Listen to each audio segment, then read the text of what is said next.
data ali dos 95 teses, dia 31 de outubro de 1517, e a reforma teve grandes consequências. Todos nós somos frutos da reforma protestante, de sorte que a instituição no meio do cristianismo, católicos e protestantes, porque nós somos diferentes, nós protestamos contra muito do ensino sustentado pelo catolicismo, que foi o que Lutero protestou. Mas é bom, irmãos, nós situarmos esse momento histórico da reforma, porque há muitos questionamentos de uma reforma hoje, mas antes de nós chegarmos hoje, nós temos todo um patrimônio histórico, cultural, que foi vivenciado pelos reformadores, e que o nosso contexto há muitas semelhanças e também algumas diferenças. Mas é bom lembrar que, claro, o personagem central, que é Lutero, da reforma protestante, está inserido num contexto onde o catolicismo já imperava com mão de ferro já há bastante tempo. Já existia um espírito nacionalista, de liberdade, um espírito de que queria se livrar de todo tipo de autoridade, principalmente a autoridade do catolicismo romano que imperava naquela época. Já existia um desejo de independência, já existia o desejo de se livrar desse jugo que a igreja, até o presente momento, dominava. A igreja mandava imperadores, reis, muitos estavam debaixo desse jugo. O sistema católico romano daquela época era um sistema que até dava certo, porque era objetivo, porque falava de salvação, em tese era para a salvação, era um sistema que era bastante organizado, porque você tinha que cumprir certos rituais para ser salvo. Então, se você chegasse naquela época e perguntasse para um católico romano daquela época, você iria perguntar para ele: por que você faz todos esses tipos de rituais? Ele vai responder: para ser salvo. Você perguntasse a ele: você é salvo? Eu sou. Mas então, não é suficiente ser salvo? Não. Eu sou salvo, mas eu tenho que estar constantemente perseverando, contribuindo para essa salvação. Então você faz para ser salvo, mas não basta fazer hoje. Você tem que fazer amanhã, tem que fazer depois e por aí vai. Ou seja, colocava a pessoa no jugo que você tinha que se submeter e cumprir todo tipo do ritual que era imposto, porque senão você não era salvo. E aí vem a questão das penitências, vem a questão dos rituais, todo tipo de ritual, que Lutero, inclusive, você vai entender que Lutero, inserido nesse contexto, você nunca tem o alívio na sua consciência de que você não é mais culpado perante Deus. Pelo contrário, aquele sistema faz sempre você relembrar que você é culpado, e você tem sempre que constantemente fazer todo aquele série de ritual para aliviar a culpa que nunca alivia. Alguém já falou na sociedade contemporânea que se encaixa perfeitamente, nesse contexto histórico, que às vezes lhe pega de qualquer jeito. Ou lhe pega pela culpa, ou lhe pega às vezes pela ganância de você crescer cada vez mais, ou então pelo medo. A ansiedade naquela época que dominava a cultura era a ansiedade do medo. Existia um medo da morte terrível, porque naquela época a medicina não era tão avançada quanto hoje. Naquela época da Idade Média, a peste havia matado milhares e milhares de pessoas. Não se tinha, se você adoecesse, era a certeza que você iria morrer. Não tinha um tratamento avançado. Então existia o medo da morte. E o catolicismo se aproveitou do medo da morte para que a pessoa pudesse fazer alguma coisa pela sua salvação. De sorte que os sacramentos, o batismo e a ceia também transmitiam graça. Logo, para o catolicismo romano, a justificação, por muitas vezes, era confundida com a santificação. A justificação não era apenas um ato, era um processo que durava a vida toda. Você estava constantemente participando da ceia, do batismo, participando de penitências, para que assim você pudesse permanecer salvo. Lutero vivia numa crise espiritual. Lutero ele não tinha alívio na sua consciência, ele não tinha a imagem de um Deus que é um Deus bom, porque é um Deus que existe todos os dias, que você tem que pagar o preço para ser salvo. Você não vê bondade nisso, porque acaba entrando a salvação no mérito.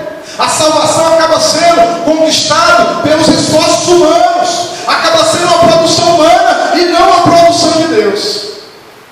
Por isso que a justificação pela fé, ela é o tema central da reforma.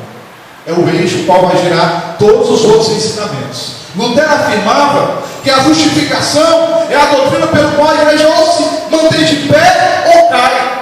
Porque se você nega que a justificação é pela fé, é pelas obras, você está quebrando praticamente todo o ensinamento bíblico de que a salvação ela é pela graça de Deus. E aí vem um texto que nós lemos. Paulo está falando da justificação. Paulo está falando que a justificação ela é algo importante, que a justificação ela é necessária para a vida cristã. Ninguém pode afirmar que é salvo sem que não seja justificado. E o que é a justificação? Justificação é o ato de Deus declarar justo o pecador, de sorte que nós somos justificados por meio do nosso Senhor, nosso Deus. A justificação é o ato de Deus declarar justo o pecador. Lutero ele vai bater de frente com o catolicismo nesse aspecto. Lutero está inserido num contexto onde de um lado tem o catolicismo, de outro tem os fatores políticos, sociais, porque de um modo geral, socialmente falando, muitos impérios, muitos reis queriam se livrar do jugo da igreja. Então, eu gostaria dele já deixar claro que nesse contexto de revolta, de império de jugo, a reforma ela ocorreria de um jeito ou de outro. Mas, todavia, não sei se teria as mesmas proporções que tiveram por meio do protesto de Lutero. Lutero ele era um cara com uma personalidade forte. Lutero ele era um cara com uma personalidade altamente intrigante. Ele era um cara que podemos dizer hoje, o cara cabeça dura, o cara que não desiste e que não volta atrás dos seus ideais. Lutero se confessava constantemente. Mas existe um outro fator, porque a reforma, ela não trouxe apenas benefícios para nós.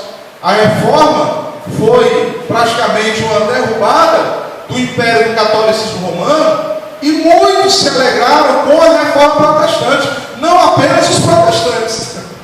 Mas Lutero ele teve o apoio de várias outras pessoas.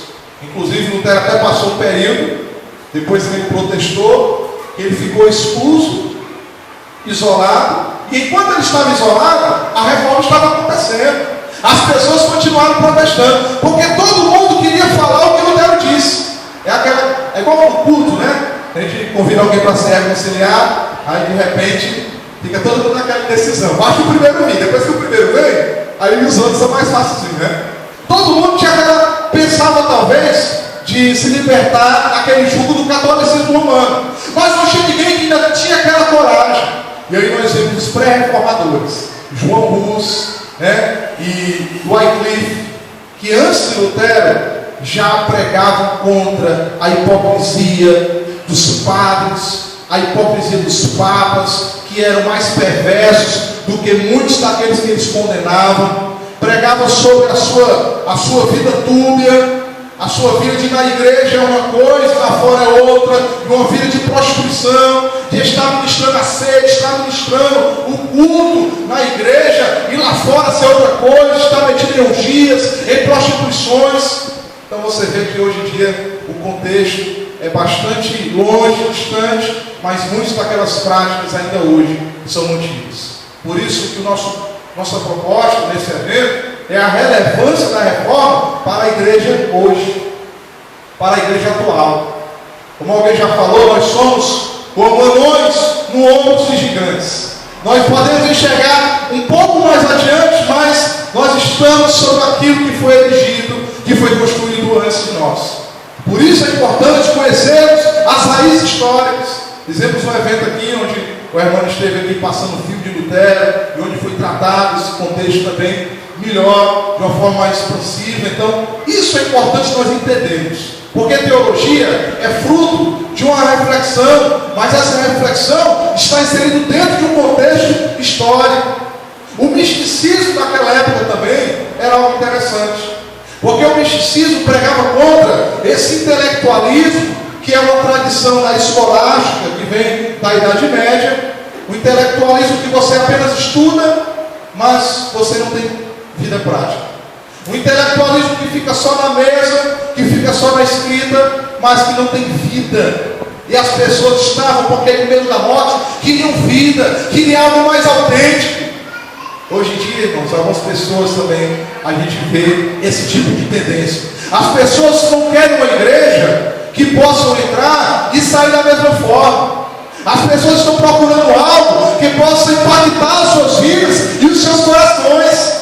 Bem verdade que nós aqui, todos temos uma experiência de um culto ou de uma mensagem que tocou no nosso coração. E é quando nos toca, porque o mais importante não é apenas alcançar a nossa mente, é necessário alcançar também o nosso coração. Aleluia. E o misticismo falava disso.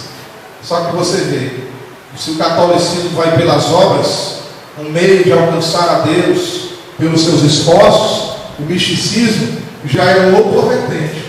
O misticismo já é alcançar a Deus por meio dos nossos sentimentos, por meio daquilo que há no mais profundo do nosso coração. Eu posso, por meio do meu sentimento, por meio da minha intuição, se achegar a Deus. Porque o misticismo ensinava uma coisa que Lutero, a princípio, eu acho interessante, mas lá na frente ele vai romper quando ele descobre a doutrina da justificação pela fé. Porque o misticismo vai dizer que existe um ponto, ainda que minúsculo, na alma do homem, pelo qual e através do qual o homem pode alcançar a comunhão com Deus. Era algo interessante. Mas Lutero vai ver que isso aí também era um outro equívoco. Se o homem não alcançar Deus pelas suas obras, também não é pelo seu sentimento, não é pela sua intuição que vai se achegar a Deus, tampouco pela sua razão, porque a justificação pela fé, ela vai mostrar que o homem, ele é totalmente dependente de Deus para ser salvo. Porque a justificação, queridos, não é um empreendimento humano, mas é uma ação divina. A justificação, você não alcança por si mesmo, mas é um ato de Deus. É Deus que faz. Se é Deus que faz, o homem é totalmente passivo. O homem não tem o que ele possa fazer. E aí você pergunta, qual é a necessidade da justificação pela fé? E aí o versículo que nós lemos, o versículo 23, tem a resposta. Por que o homem é justificado? Precisa da justificação? Porque todos pecaram e carecem da glória de Deus. Essa é a primeira verdade da doutrina da justificação, é isso, que todos pecaram. Logo, existe primeiro uma culpa. Se existe uma culpa, existe uma condenação. O homem ele é culpado.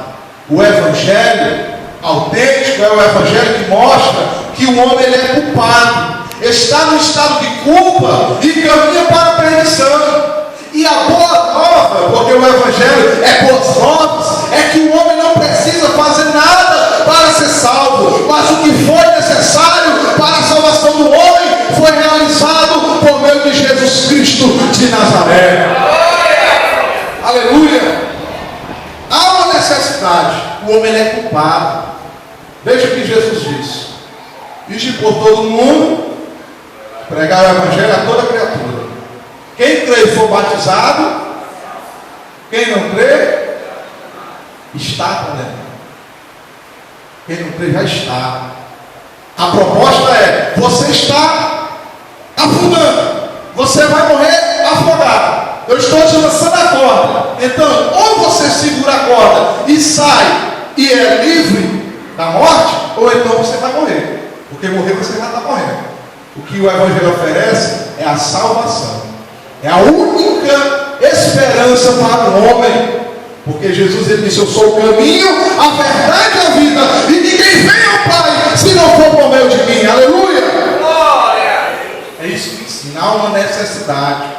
O homem precisa ser justificado, porque para Deus não pode se chegar de qualquer forma. Lutero ele se sentia muito culpado. Lutero ele se confessava várias vezes com os Staupitz, que era um padre que lhe orientava, que lhe dava conselhos. Então, por vezes, Lutero ele ia várias e várias vezes no confessionário falar com os Staupitz para poder confessar os seus pecados. E às vezes, alguns dizem, alguns historiadores, ele saía e às vezes, quando ele estava um pouco distante, ele gritava e dizia: olha, espera aí você agora não, eu me lembrei de um pecado que vou me confessar. Eu não confessei tudo não. Aí um cara olhava para Lutero e dizia: Lutero, pelo amor de Deus, que tanto pecado é esse, rapaz? Não estou culpado, eu estou culpado, eu preciso me confessar, porque ele achava, era a única forma que Lutero encontrava para poder sanar o seu sentimento de culpa. A imagem que Lutero tinha era de muitos cristãos hoje, a ideia de um Deus carrasco, sentado talvez com um açorraio, com uma corrente, com espinhos, sentado num trono de ferro, esperando você pecar para poder lhe julgar, para poder lhe punir a qualquer hora, a qualquer momento. E aí Lutero imaginava isso. E Lutero, como ele era professor de teologia, ele passou a lecionar algumas aulas, inclusive de Gálatas, de Romanos, a carta aos Hebreus, sobre os Salmos, e aí ele começou a refletir, porque todo avivamento, irmãos, começa pela reflexão da palavra de Deus. Aleluia. Amanhã, o irmão vai estar falando sobre a palavra de Deus, sobre a autoridade das Escrituras. E é impressionante isso. Lutero, refletindo nas Escrituras, é que ele passa a descobrir essa doutrina fundamental. Mas enquanto isso não acontecia, os pesos na sua consciência, da culpa, lhe prejudicavam. De tal sorte que Staupitz um dia vai chegar para ele e vai dizer: Lutero, para com isso, cara. Faz algo, quer se confessar, quer alcançar o perdão? Primeiro faz um pecado bom. Mata alguém, Lutero. Vai adulterar, Lutero. Rouba alguém. Aí tu vem se confessar. Porque ele acusava Lutero de às vezes se confessar com coisas boas. Aí quando ele falou isso para Lutero, esperando talvez uma transformação, Lutero fosse parar. O que foi que Lutero pensou? Lutero parou assim, olhou e disse: rapaz, eu acho que eu não estou me arrependendo o suficiente.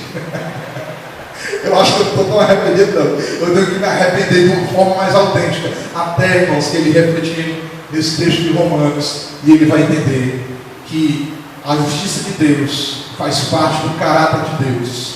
Que a justiça de Deus nos é imputada por meio do sacrifício de Cristo. É algo pela graça. Ele entendeu, sabe o quê? A base da justificação.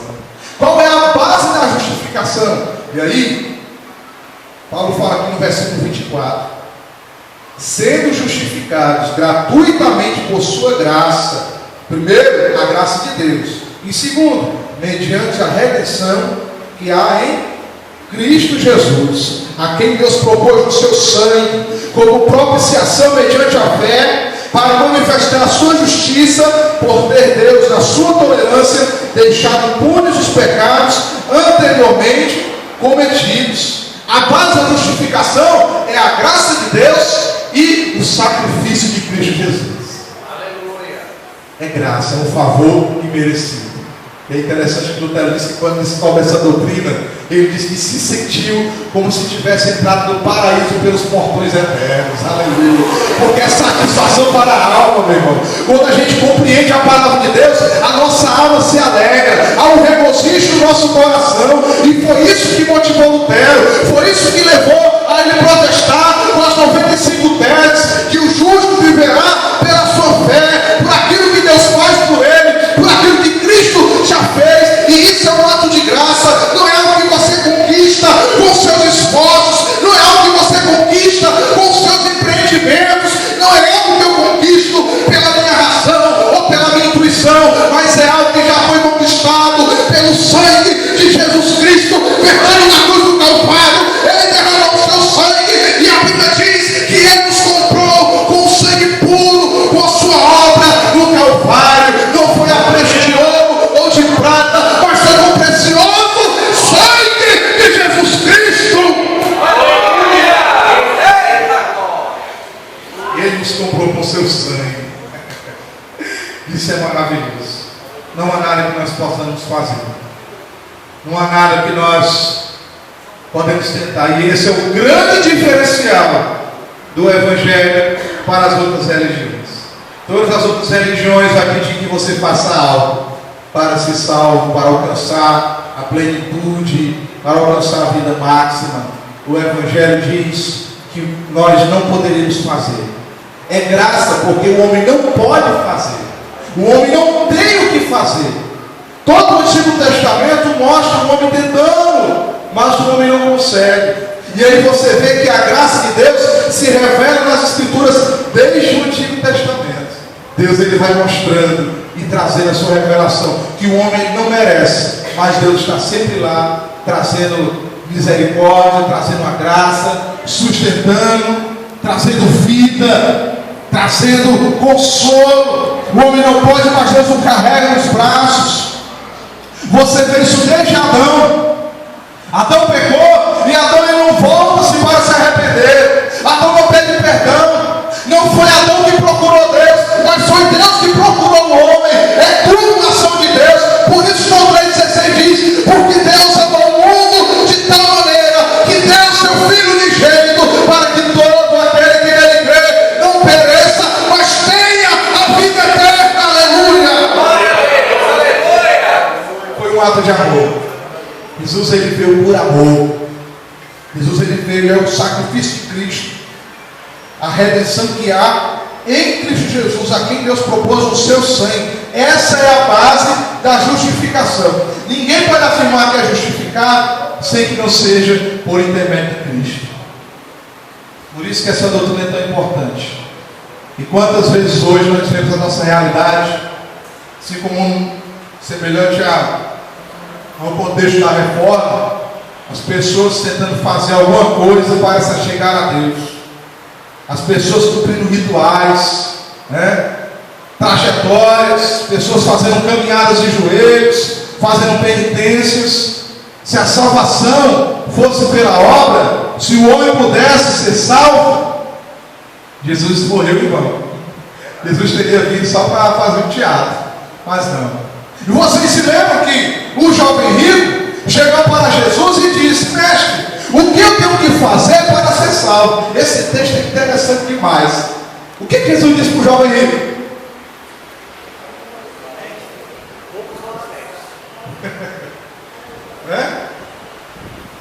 Quando Jesus pediu para ele vender, dar aos pobres, ele era rico, tinha perguntado os mandamentos, ele disse que observava. E aí, o que acontece? Ele olha assim: poxa, você pediu uma coisa aí que não dá para mim não. Rapaz, logo o dinheiro, cara. E é porque ele estava nem no sistema capitalista, né? Se fosse hoje, meu irmão. Rapaz, mexeu com dinheiro. Oi, deu não. E ele sai triste, porque ele chegou para Jesus confiante, porque ele fazia muitas coisas, mas isso que Jesus pediu, ele não pôde fazer. E muitos não entendem esse texto. Jesus ele pediu exatamente o ponto que o jovem não poderia fazer, porque todos nós sempre vai ter algo que nós não poderemos fazer. Eita, os discípulos entenderam isso. O que é interessante é que os discípulos entenderam bem, irmão Evangelho, e olharam para Jesus e disseram, ficaram tristes, deixaram tudo para seguir Jesus. Olhou de mestre. Espera aí, mestre, sendo assim, quem pode ser salvo? Aí Jesus olhou para eles e disse: isso para o homem é impossível, mas não para Deus, porque para Deus tudo é possível. Aleluia. Porque a salvação não é possibilidade humana, é uma possibilidade de Deus. Deus decretou, Deus resolveu, Deus agiu para nos salvar, e essa salvação está garantida nas garras da graça, nos braços daquele que tudo fez, que tudo pode e que tudo tem. Aleluia. Toda honra e toda glória seja dada ao nome do Senhor nosso Deus. A justificação revela isso. Nossa base não é de nós mesmos, não é o que eu fiz, não é o que eu deixei de fazer. Mas irmão Filipe, a gente faz, mas não para ser salvo. Não para ser salvo. Inclusive no Concílio de Trento, foi até dado um anátema para aquelas pessoas que afirmassem que as nossas obras não são para a salvação, mas apenas uma consequência de ser salvo. Há um anátema sobre isso. E é interessante. Que permanece até hoje. Permanece até hoje. Né? E Lutero ele bateu de frente com isso. Lutero bateu de frente com tantas outras coisas. Mas, nessa ocasião, da justificação pela fé, o elemento, o meio, que é pela fé, é que já é contrário às obras. Paulo já enfrentou esse dilema aqui no judaísmo. Lembrando que Paulo, irmão, Paulo era um cara que ele mesmo disse que no seu judaísmo, ele era fariseu e ele excedia a todos. Paulo entendia de lei, Paulo entendia de Antigo Testamento, Paulo dominava a cultura judaica. Mas ele está decretando para os seus concidadãos, para a igreja em Roma, que o homem é justificado pela fé, independentemente das obras da lei. Versículo 28. Não é pelo que eu faço. E aí, Lutero na reforma pega Romanos para se basear contra o catolicismo romano. Que as pessoas tentando fazer alguma coisa, tentando comprar a sua salvação, pregando Lutero contra as indulgências, né? E ofertava-se dinheiro em troca de lugar no paraíso, para a vida sair do purgatório, você pagando pelos seus entes queridos que morreram, que não foram salvos, porque os santos foram tão santos, mas tão santos, e um pouquinho mais de santos, e mais um pouco de santo, que sobrou espaço, créditos no céu, que esse crédito eles estavam vendendo. Olha que negócio legal, os caras eram inteligentes demais, né? Se tivesse hoje no meio capitalista, irmão, o negócio eles iam ser milionários. E aí começou a vender, olha, Pedrinho já foi para o céu, deixou um espaço lá, e esse espaço nós estamos vendendo, né? Para quem quiser pagar mais, aí você paga, e aí se você perdeu sua avózinha, meu Deus do céu, aí pronto.